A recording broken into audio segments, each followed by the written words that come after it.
What's up mga kadads? Welcome back sa ating YouTube channel na Nate Vlog TV. So ngayon, pag-usapan natin ang AVR at UPS. So ano ba talaga ang AVR at ang UPS?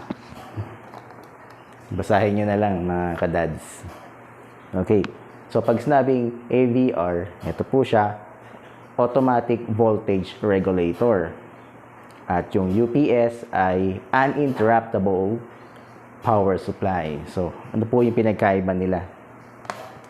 So, technically, ang computer, hindi po siya po pwedeng i-let go nyo using direct power doon sa ating electrical outlet o yung ating mga convenience outlet. Let's say, ito po. Ito po yung convenience outlet natin o CO. Okay, merong isang klaseng outlet na SPO o Special Purpose Outlet. So, may kinalaman po dito yan. Alam naman natin sa Pilipinas, ang kuryente sa atin ay hindi stable. Meaning to say, may stable, may unstable. Kung ang bahay natin ay nasa subdivision, let's say, stable yan. Pero what if yung bahay nyo may katabing motor shop, repair shop, may mga high-powered motor na nagko-consume ng power from Meralco o yung ating tinatawag nating service provider. Okay, nagkakaroon po yan ng interruption or suddenly spikes. So, pag sinabing spikes, from normal, bigla siyang tataas and bababa. Or pwedeng tumaas, pwede naman bumaba. Yun ang tinatawag nating spikes. So, para maproteksyonan natin ang ating computer, para maka-gain siya o maka-receive siya ng full direct current. Pag sinabing direct current, ito po yung DC. Kasi ito lang po ang kinukonsume ng ating computer. Nothing else, DC. Pero yung pumapasok sa kanya na current is AC or alternating current. Kaya kung pagmamasdan nyo, si DC, usually, flatline lang po siya. At si AC naman, hindi siya flatline. Gumagamit po siya ng sine wave o nagpapalit po siya ng polarity every time. So, yun yung nangyayari sa ating kuryente na pinoproduce ni Meralco. Actually, si Meralco nagdi-distribute lang siya. Pero yung nagpo-produce niya yung mga power generating plant. Tapos, tinatransmit yan through transmission line. Okay? Tapos, tayo naman ang kumukonsume ng 220 volts galing doon sa poste ng Meralco o yung ating service provider. At hindi natin naaasahan minsan yung kuryente. Minsan, bumababa or tumataas. Ang tawag doon, nagpa-fluctuate. O nagkakaroon minsan ng sudden spikes. Yung spikes na yon, pwedeng nakukonsumo yon o napoproduce ng mga high-powered motor, kagaya ng water pump, kagaya ng air conditioning system, washing machine and dryer, yung vacuum cleaner na sobrang high-powered, so, at iba pang mga appliances sa loob ng bahay. Pero generally, yung mga gumagamit ng high-powered machine, like yung mga industrial machine, yun ang malakas makapag-create ng spikes. Okay? Pause muna. Okay mga kadads, ito yung tinatawag natin na AVR o yung Automatic Voltage Regulator. So kapag kinabit natin yan o kinonect natin yan sa convenience outlet at ino natin, meron siyang makikita kayong meter, pero makikita nyo lang dyan indication na naka-on siya, including yung kanyang neon lamp o neon light. So ang pinakamahalaga dito sa AVR is meron po siyang multiple outlets na nagsusupply ng 220 at 110. So may mga AVR na meron pang ganitong design o output na 110 volts. Okay. si Derek, nagpakat na naman ng video natin. Okay, so balik tayo. Huwag nating intindihin si Chicken Joy. Mamaya, bibigyan ko kayo ng papaya. Saka ng luya. Samahan ko na ng dahon ng sili para kompleto. Huwag nyo kalimutan, lagyan nyo ng North Chicken Cube para masarap. Yung tinola. Joke lang. Okay. So, alam nyo ba minsan ng AVR, kapag pinipindot nyo, ino-off nyo. Okay, maingay.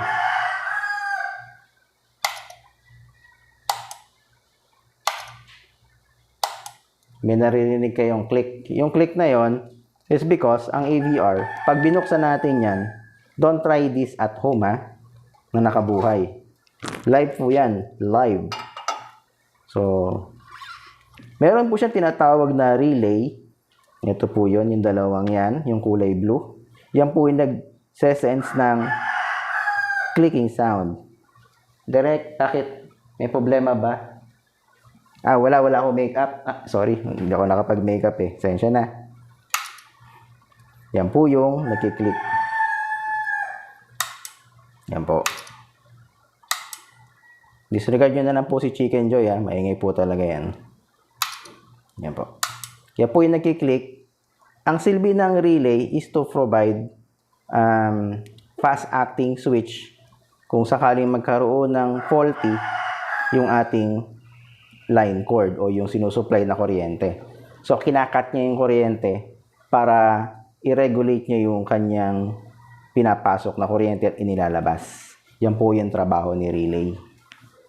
Okay? So, malinaw po tayo dyan. Pause muna. So, hugutin ko na po yung AVR at baka tayo ay makuryente. So, ang AVR usually mabigat because meron po siyang tinatawag na transformer. Hindi po yung ganito Hindi po ganon. Transformer. Ito po yung tinatawag natin na toroidal transformer. Ba't tinawag na toroidal? Kasi ang hugis po niya, para po siyang donut. Hindi po yan kinakain, pero ang kanyang shape ay pahugis gulong. So, yan po siya. Meron transformer na EI type, yung pangkaraniwan na ginagamit sa mga power supply. Pero, bakit ang AVR mabigat? It's because mabigat po yung kanyang transformer. Hindi po yan si Autobots at si Decepticons. Wala pong ganon. Siya po yung nagre-regulate o nagse-certain limit ng current na dapat nating ipasok o i-convert into useful or clean AC current. So, pag pumasok po dyan yung kuryente, nililinis po yan at ginagawang very plain, useful AC current, walang halong dumi. Parang naglagay kayo ng salaan, ito kunwari yung salaan, tapos may tubig kayong hindi gano filtered, para ito nagsisilbing pansala doon sa kuryente natin na pinapasok sa computer. So, may nagtanong, bakit mahalaga yung AVR? Kasi kung walang AVR, certain possible na mangyari sa inyo, masira yung hard drive nyo, yung memory nyo, yung motherboard nyo, o yung SSD drive nyo. Alin man doon ang pwedeng ma-damage, including yung graphics card. So, pinakamagandang investment kapag meron kayong computer is to provide an AVR. Wala namang masama doon kung mag-invest kayo para sa inyong computer. So, ngayon, talagang sobrang mahal ng hardware o mga parts ng computer pag nag-assemble kayo. So, why not bigyan nyo ng protection yung inyong hardware using an AVR? Okay, maliwanag po tayo dyan Sa akin kasi medyo madilim dito Sa inyo maliwanag, sana mga kadads. Joke lang po yun Ngayon, mag-unbox po tayo. Mag-unbox po tayo ng binili po nating UPS. So, ang tinatawag na UPS ay Uninterruptible Power Supply.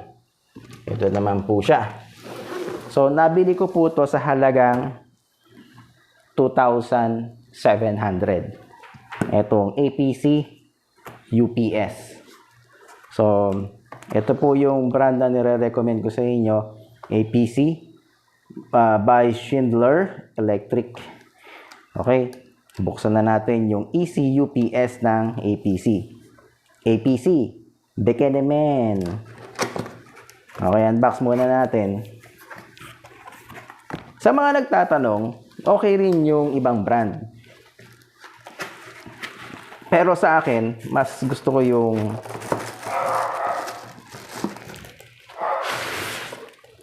APC. So, pag bumili kayo ng APC, may kasama yung line cord tulad nito. Meron yung styro packing. Packing talaga. Hindi, ganito lang yan. Para hindi po siya magkaroon ng damage during shipping. Yan. So, tago natin yan. So, hindi po to sponsor ha. Baka nagsasabi kayo, sponsor to ni kay Nate Vlog TV. So, hindi po. Ito po ay personal kong budget. So, remember, nung sumideline ako nung Sabado, tapos nag-deliver ako ng laptop, meron ako inayos doon na desktop computer sa may Marulas, Valenzuela. Okay? Ito po yung binili ko, ininvest ko. Para every time na mag-invest tayo, every time na kumita tayo at gusto nating makapag-share sa ating YouTube channel, meron po kayo po-provide sa inyo na gamit. Pero hindi po to sponsored. Okay, ito po yung UPS. So, mapansin nyo, meron po siyang line cord at meron din po siyang power button. Pero wala po siyang meter. Meron po siyang ganito. So, ang tawag po dito ay jumper clip. Para kung sakaling gagamitin nyo yung UPS, ipo-push nyo to, push through doon sa ating UPS para mag-enable yung battery niya sa loob. Meaning to say, gagana na po siya. Pag hindi po nakapasok yan, kahit anong pindot nyo dito, hindi po yan gagana. At meron po siyang sound. Yung sound na yon, ibig sabihin, energized na po siya. Hindi po energizer energized. Meron na po siyang kuryente sa likod. So, meron po siyang nilalabas na 240. Ito po sa kanyang 4 na slots. Okay? Pause muna tayo. Ewan ko kung bakit. Pero naglalaro sila, mga kadads. Okay, so meron ako dito example ng electric fan, desk fan. Try natin paganahin gamit itong UPS. Isaksak po natin at i-on po natin ang UPS. Pag nag-buzzer sound po siya, system check po ng UPS yun. Kaya po siya maingay. On po natin.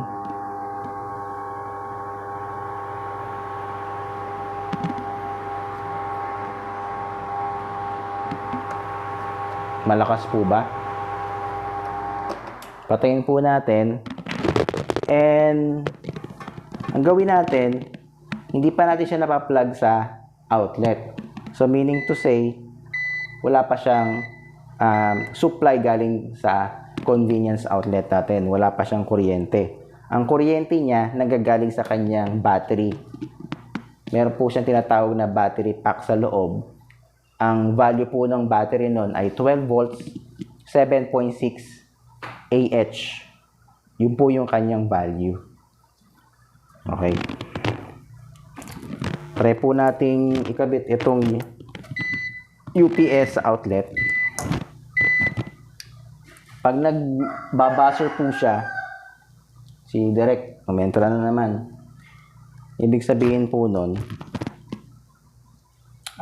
meron po siyang limited power pero hindi po siya ganoon kalakas. Pero pag inilagay nyo po siya dyan, kusa na po siya magpa-power on. Ibig sabihin, nagsiserve na siya as AVR. So, naka-AVR mode na siya. Kung meron tayong AVR kanina, ngayon, supply pa rin siya ng kuryente, pero ang kanyang function ay AVR mode. Okay? Pero pag nawalan ng kuryente, nag-brown out, dahil nagluto tayo ng masarap na Chicken Joy, bila nag-brown out, magbabuzzer po yan. Ibig sabihin, meron po kayong enough time, mga 2 minutes hanggang 5 minutes na backup power. So, meron po kayong time makapag-save ng inyong work sa inyong computer. Pwedeng sa laptop, pwedeng sa desktop. Kung naiinitan kayo, pwede nyo isaksak yung sa electric fan. Wag lang mas mataas sa kanyang current. Meaning to say, yung kanyang power na kayang i-deliver. Okay? Pause muna.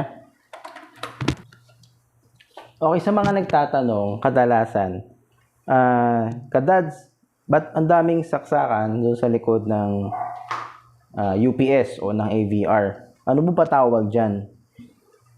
Saka, kadads, ano po ba yung tawag po dito sa ganito? Okay, explain natin. So, pag nakita nyo po itong ganitong mga butas, meron po siyang tatlong holes, meron po siyang makitid, meron siyang malapad. Makita ba natin? Focus ba natin? Yan. Tingnan nyo po ito. Meron po siyang makitid, malapad, at semicircle. Ang tawag po sa ganitong outlet ay NEMA. Ito po yon, mga kadads. Nagwawala yata. Yun. NEMA. O NEMA 515P. Pag P, yun po yung plug. Kapag NEMA outlet, ganito po siya, mga kadads. So, ano yung NEMA outlet? Ito po yon. Kapag 515P, ito po siya. Bakit tinawag na 515? Hindi ko rin alam. Hindi po. Ganito po yung US electrical standard system nila na ginagamit. Na-adapt na rin natin ng Philippine standard. Ito po yung tinatawag nating neutral, hot, saka ground. So, may nakalagay po dyan na indication. Yung N for neutral, L for hot or live, tapos ito po yung ground. Sa bahay po dito, sa amin, ang kuryente po ditong dumadalo ay line to line. Ibig sabihin ng line to line, hindi po linya sa linya yon. Joke lang po yon. Yung isang line, 110, yung kabila, 110. Pag pinag-add together, equals to 20. Okay, hindi po yung joke ha. 110, 110 kapag line to line. Kapag line to neutral, 220, saka 0 volt. Malinaw po tayo dyan. Or pwede kaya, ito yung 220, ito yung 0 volt. Yun po yung tinatawag na line to neutral. O yung tinatawag nating line to ground minsan. Usually ginagamit po yun sa probinsya kasi hindi tulad sa atin na ang ginagamit dito sa Metro Manila ay line to line. 110, 110. Sa probinsya, isa 110, isa 220, isa 0. Pero yung ground is silbing protection po yan. Kung merong overcurrent, siya po yung bahalang mag-drop ng overcurrent, itatapon po ito doon sa grounding surface ng ating grounding facility ng ating circuit breaker. Okay, maliwanag po tayo doon. Pause muna. Okay, ito yung example mga kadads ng NEMA. NEMA na walang ground terminal. Yan po yung kadalasang makikita nyo sa mga appliances na naka-install sa atin. At meron din po mga kadads na ganito. NEMA. NEMA rin po yan. Wala rin po siyang ground. Kadalasan, mas gusto natin to kasi wala na tayong gagamitin na tawag dito, mga kadads, plug converter. Para kung sakaling merong ground, hindi po natin masasaksak to sa ating outlet kasi dalawa lang po yung kanyang prong. Dalawa yung butas. Pag sinabing prong, butas. Pag magkakasama sila, gang. Pag tatlo sila, 3 gang. May outlet na 2 lang yung gang at meron namang 1 lang yung gang. Pero ang pinagbabasehan dyan, kung ilan yung prong. Okay? So, i-convert natin yan para magamit natin siya sa saksakan. Maisaksak natin itong line cord. Okay? So, ang tawag po dito, mga kadads, ay line cord. Line cord. Ngayon, may nagtanong, kadads, bakit 2 yung kanyang butas? Ano ibig sabihin nito? Ito yung tinatawag natin NEMA 515P. Okay? Malinaw po tayo dyan, ha? So, ito po yung corresponding ng ating NEMA 515P. Meaning to say, plug po siya. Plug. Yung P. Kapag outlet, NEMA outlet. Okay? So, maliwanag po tayo dyan. Lahat po ng nabibiling AVR at UPS dito sa ating bansa ay gumagamit ng NEMA. Merong ibang UPS na gumagamit ng kakaibang connector. Okay? So, ito naman, kadads, ang tinatawag na C13.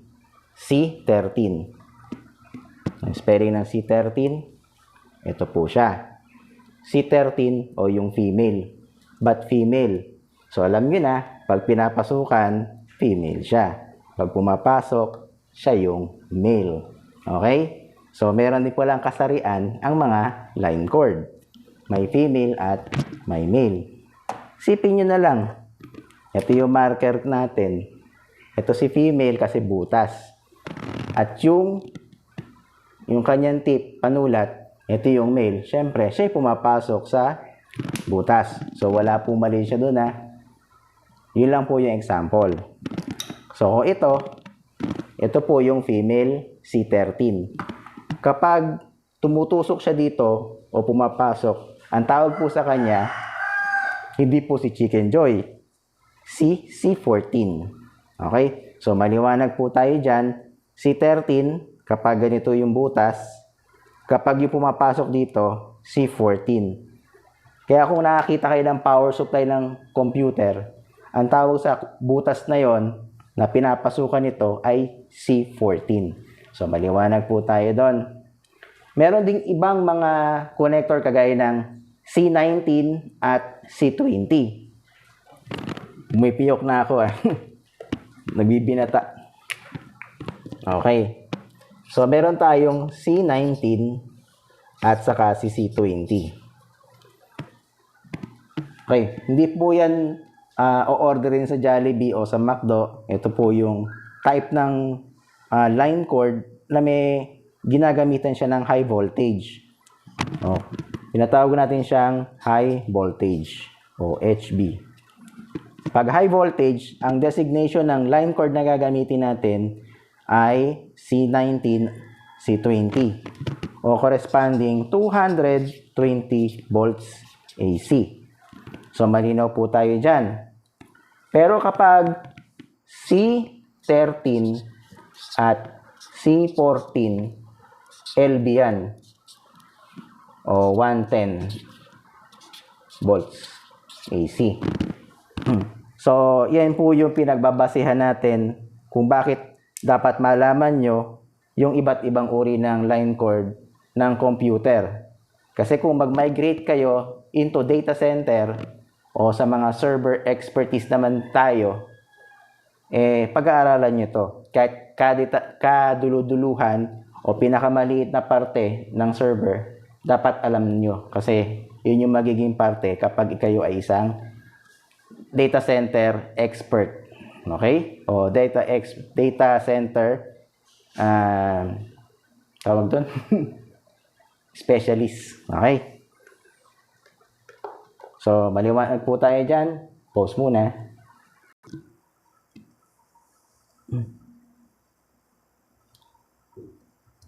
Okay na?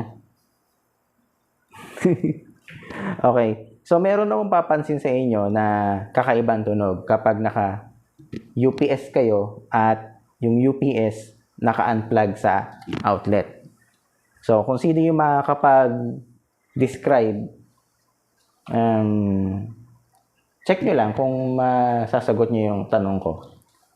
Kapag naka-on yung UPS at naka-plug sa outlet at kinabitan ko siya ng electric fan,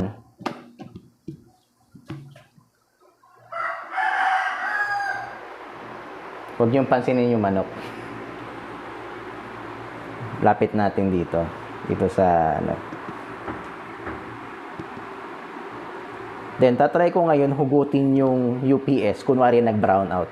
Check nyo ngayon yung tunog ng motor ng electric fan.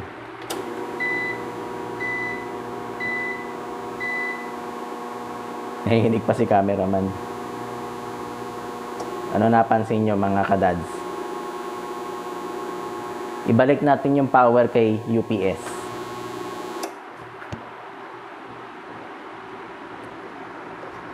Okay? Kung alam niyo yung sagot, comment na lang po kayo sa baba. Pero, ang masasabi ko lang, kasi ang UPS, hindi naman po siya dinesign ng pure sine wave ang kanyang nilalabas na power. Usually, hindi po siya naglalabas ng pure sine wave. Square wave po yung kanyang nilalabas na signal. At ano po yung square wave? So, remember, ito yung whiteboard natin. Kapag sine wave, ganito po siya. Yan po, sine wave po yan. Pero kapag yung sine wave ay hindi sine wave, square wave, ganito po yung kanyang nilalabas na signal. Meaning to say, mas may mga kanto-kanto yung dulo niyan, so hindi siya perfect. Yun yung kanyang imperfection kapag nagba-backup siya ng power o naglalabas siya ng temporary power galing sa battery. Kasi ang UPS talaga, walang UPS na perfect. Talagang sinadya po yan talaga na ganyan. Hindi lang po para ma-minimal yung kanyang cost o yung production cost. Kasi yun lang po talaga ang design ng UPS. Pag pinaandar po natin yan sa electric motor, nagkakaroon po siya ng noise. Yun po yung nagiging effect ng UPS sa electric fan. Medyo maingay po siya. Pero sa computer, pwede siya. Smooth po yung takbo nun. Yun po yung kanyang difference. So, kung may tanong po kayo, comment na lang po kayo dun sa comment box. At sa mga hindi pa nakakapag-subscribe sa ating YouTube channel na Nate Vlog TV, pa-subscribe na lang po kayo at paki-hit na lang po yung notification bell at pa-share na lang po yung ating video. At marami pong salamat sa inyong panonood, sa inyong suporta sa Nate Vlog TV. Hanggang sa muli, paalam, ingat po.